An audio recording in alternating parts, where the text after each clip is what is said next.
Did you know that public speaking is the #1 fear in the U.S., even ranking above the fear of death?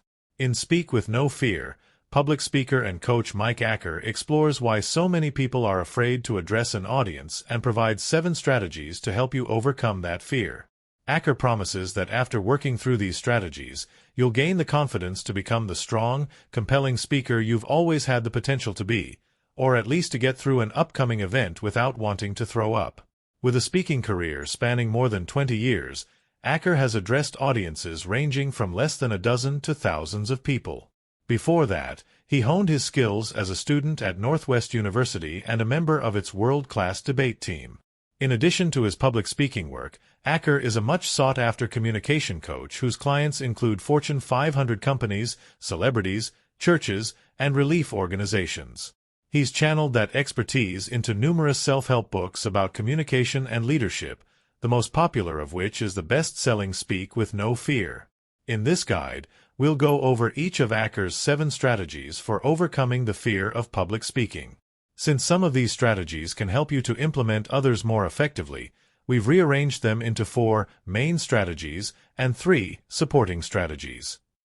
Our commentary will provide some background information on why the fear of public speaking is so common and so powerful. We'll also provide tips to help you put Acker's strategies into practice. Main strategy number 1. Dig up the root of your fear. Acker begins by saying that there's probably a root cause behind your fear of public speaking, a humiliating or otherwise traumatic experience from your past that makes you afraid to stand up in front of a crowd. To fully overcome your fear, it's crucial to identify that root cause and work through the negative feelings associated with it. Otherwise, this past event will continue to hold you back in the present.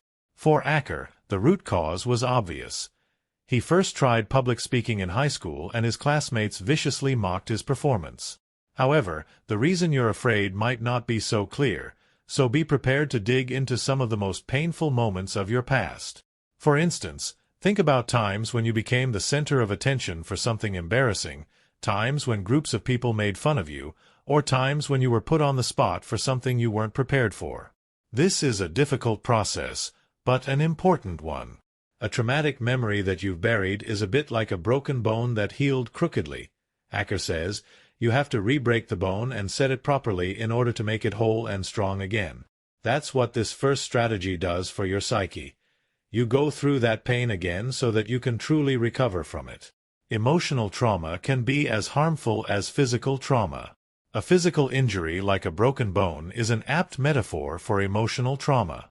This is because the human nervous system, particularly the parts of the brain that deal with trauma, processes physical and emotional pain in remarkably similar ways. Therefore, it's normal that a memory of being humiliated in front of a crowd would leave you afraid to put yourself in that position again, much like a child is, rightfully, afraid to touch a hot stove after getting burned. Studies using MRI scans have revealed that people who've recently experienced rejection have brain activity patterns that closely resemble those of people experiencing physical pain.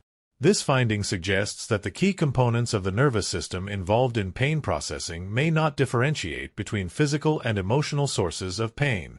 To further illustrate the point, psychotherapist Pete Walker, Complex PTSD, says that people can develop trauma-related conditions from verbal or emotional abuse, not just from physical abuse, as many believe.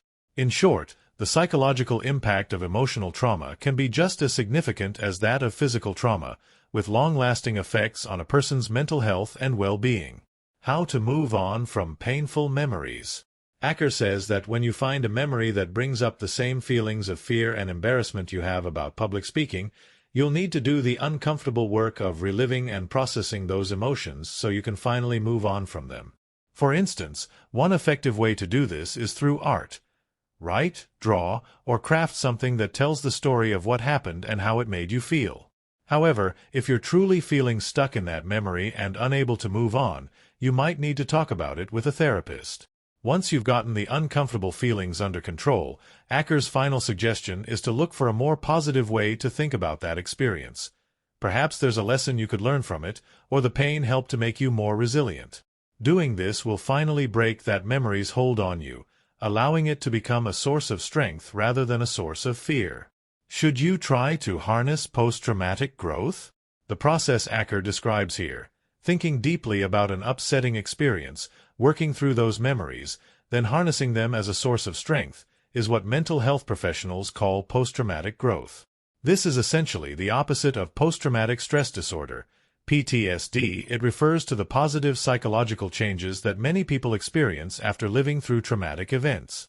Such changes often include increased emotional resilience, greater confidence in one's own abilities, and a newfound appreciation for life.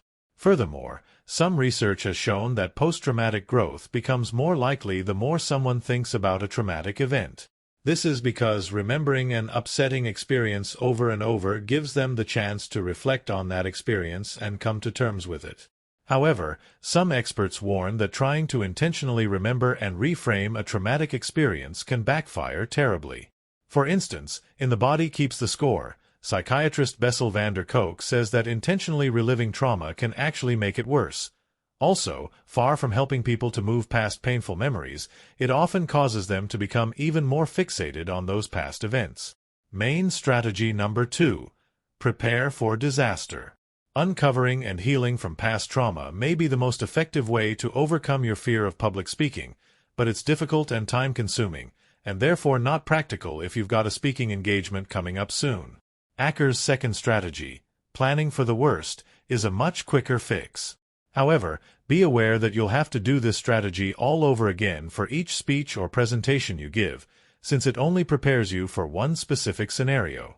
For this second strategy, Acker advises you to intentionally imagine the worst-case scenarios that could happen when you give a speech or presentation. The idea is to purposefully make yourself anxious, which might sound counterintuitive, but doing so allows you to practice controlling your anxiety in a low-stakes environment. As an additional benefit, this strategy also allows you to plan out what you'll do if that worst-case scenario happens to come up. Having that plan in your proverbial back pocket will further bolster your confidence. For example, perhaps your worst-case scenario is that you step up to the podium and realize you forgot your notes. Imagining that scene in great detail will let you practice controlling the panic and embarrassment that comes with forgetting something so important. Imagining that situation could also help you come up with a backup plan, like also putting those notes into your phone just in case you forget to bring the written copy. Short-form note: imagining situations in order to prepare for them comes naturally to most people, and it's highly effective. This is because imagination is hardwired into our genes. In The Selfish Gene, biologist Richard Dawkins explains that imagination is actually an ancient survival strategy. Our distant ancestors, and possibly other animals, were able to mentally simulate a huge variety of different situations, and thereby predict what might happen as the result of various actions on their part. For example, it doesn't take much imagination to predict what would happen if a tree fell on you, but it does take some. And, because you can imagine it, you stay away from trees that people are in the process of cutting down. Acker says to start by imagining all the details of the venue, audience, and the speech you plan to give, making your mental image as complete and as vivid as possible.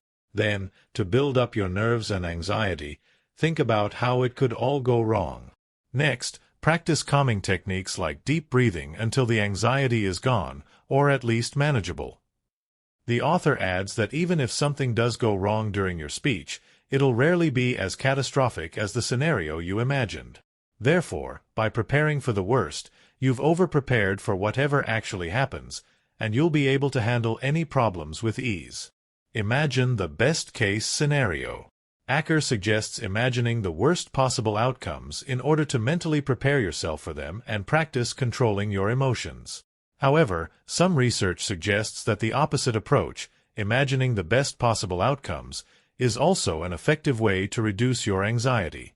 For example, one research study explored the potential benefits of positive mental imagery, imagining good outcomes, for people struggling with public speaking anxiety. The study divided participants into two groups. One group engaged in a positive mental imagery exercise prior to a public speaking activity, while the other group didn't. Those who did the positive imagery exercise showed reduced anxiety compared to the control group, both leading up to and during the public speaking task. Furthermore, the people who performed the exercise tended to rate their performances more highly, meaning they continued to feel better than the control group after the activity was over. The researchers note that people with anxiety disorders often find themselves trapped in a cycle of negative mental imagery, imagining worst-case scenarios and potential catastrophes. Therefore, they hypothesize that positive mental imagery helps to counteract that anxiety by disrupting negative thought patterns and shifting people's thoughts to more optimistic directions. Main strategy number 3. Do what comes naturally. The first two strategies we discussed were about preparing for a public speaking event. The remaining strategies focus on how to perform well at the event itself. For his third strategy, Acker advises you to be yourself when giving a speech or presentation. He explains that too many speakers try to imitate the styles, mannerisms, and personas of other people instead of being their authentic selves. However, this approach just puts more pressure on them, since they're now trying to give a performance as well as a speech, which inevitably leads to increased anxiety and a lack of self-confidence. Instead, find and perfect your own intrinsic style. Your unique quirks, physicality, speech patterns, sense of humor, and overall personality are powerful assets when communicating, not flaws to be suppressed or replaced. Embrace them, and you'll gain much more confidence than you could by imitating someone else. Rehearse your speech, but not your movements. Acker's third strategy is about authenticity. In addition to helping you relax, authenticity makes you seem more trustworthy. And conversely, if your audience thinks you're being insincere or fake, then they're less likely to listen to what you have to say. Furthermore, a great deal of how audiences interpret your intentions comes down to your body language, not your words. Some research indicates that natural, unrehearsed gestures often precede conscious thought and speech. In other words, you actually start moving a split second before you've decided what to say. Therefore, over-rehearsing specific gestures and other body language elements can make your overall presentation seem artificial. Audience members are likely to pick up on this subtle inauthenticity and decide that you're not trustworthy, even if they're not consciously aware of why they feel that way. Therefore, striking the right balance between preparation and authenticity is crucial for a public speaking event. Although rehearsing the content and flow of your speech is important so that you seem confident, make sure to leave yourself some room to be spontaneous with your body language and facial expressions so you also seem honest. Supporting strategy number 1. Find a friend to speak to. Acker advises you to be yourself when giving a speech, but it's much easier to be yourself in front of a single friend than a large group of people you don't know. That's why his fourth strategy is to find a friend in the audience, or someone you can pretend is your friend, and imagine you're speaking only to that person. If possible, mingle with the crowd before your speech. Introduce yourself to a few people, learn their names, and try to form connections with them. Then, when it's time for you to speak, you can look for those people in the crowd and deliver your speech to them. Doing so will give you some anchors in the audience. These people can provide specific places you can focus on so you don't get overwhelmed by a crowd of strangers. Short-form note. This strategy resembles a focus exercise that's often recommended as a simple, effective way to manage anxiety. The exercise involves clearly and specifically identifying things using each of your senses. Taking note of 5 things you see, 4 things you feel, 3 things you hear, and so on. Doing this disrupts your anxious thoughts by forcing you to focus just on the present moment. However, you won't have time to do the full exercise in the middle of a speech, so identifying specific people in the crowd to focus on can work as an abridged version of it. Furthermore, Acker says that your attitude toward your audience will inevitably come through during your speech. If the people intimidate you, they'll pick up on your nervousness and conclude that you're not a very good speaker. Even worse, they might think that you don't really know what you're talking about. On the other hand, if you're at ease like you would be while talking to a friend, your speech will be much better received. Short-form note. As we discussed before, how your audience receives your speech depends a lot on your body language. There are several ways you might be subconsciously telling your audience that you feel uncomfortable or threatened. The most obvious of these signals is folding your arms. It's a defensive posture that puts a physical barrier, your arms, between you and the person you're talking to. A more subtle signal is holding tension in your face, especially in your jaw and around your eyes. This gives you an angry or annoyed expression, which your audience will interpret as you being angry or annoyed at them. Supporting strategy number 2. Think about your audience, not yourself. Another major reason you might feel uncomfortable during a speech, and therefore have trouble acting like your natural self, is that you're too self-conscious. That brings us to Acker's next strategy. Think about your audience instead of yourself. The more you shift your focus away from yourself, the less anxious you'll be. Acker says that you can do this by trying to empathize with the audience. Think about why they've come to listen to you. What are they hoping to gain from your speech? Consider what hopes they might have that you could help them fulfill, or what fears they might have that you could assuage. If possible, ask them questions to see what's on their minds. For example, if you're presenting your company's quarterly sales and profits, your audience is probably hoping for bonuses and afraid of being laid off, so think about how you'll address those concerns. Also, to connect with your audience more effectively, observe them while you speak. Periodically check whether they're paying attention or seem to be getting restless and try to adjust accordingly. If they're getting bored, then it might be time to move to a new topic, break up the monotony with a joke, or wrap up your speech. Don't try to walk a mile in their shoes. You might be tempted to imagine yourself in your audience's situation in order to generate empathy for them, especially if you're delivering bad news. However, in her book Atlas of the Heart, social worker Brené Brown says that practice is actually counterproductive to empathy. Brown says that empathy is the ability to truly understand and accept the emotions that another person is experiencing. However, imagining yourself in the other person's place often backfires because you inevitably bring your own biases, assumptions, and personal experiences into the situation.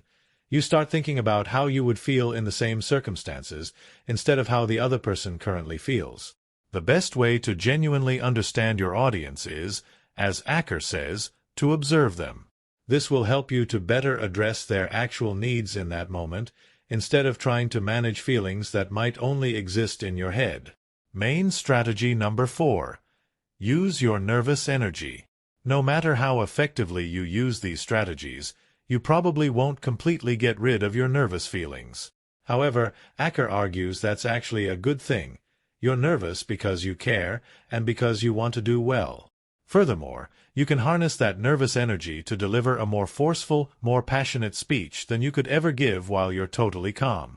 Short-form note: fear and excitement are closely related feelings with nearly identical physical responses.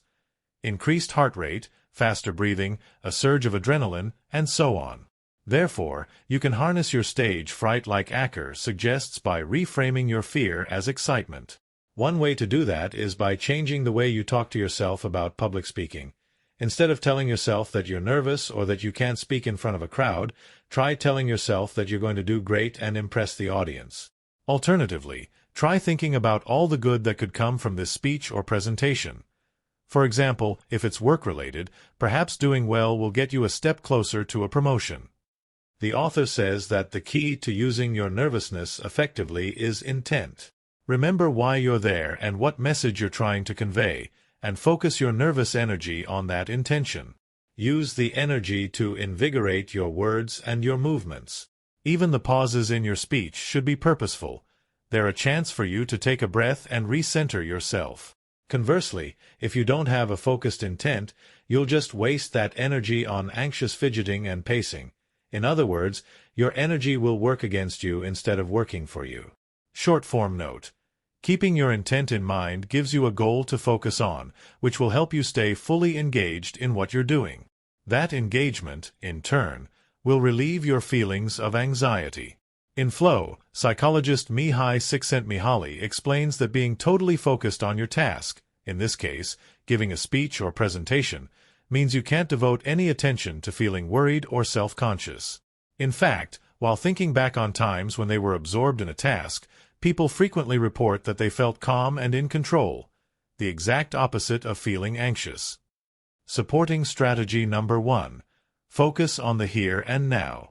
Acker says that the key to harnessing your nervous energy is to keep your purpose in mind.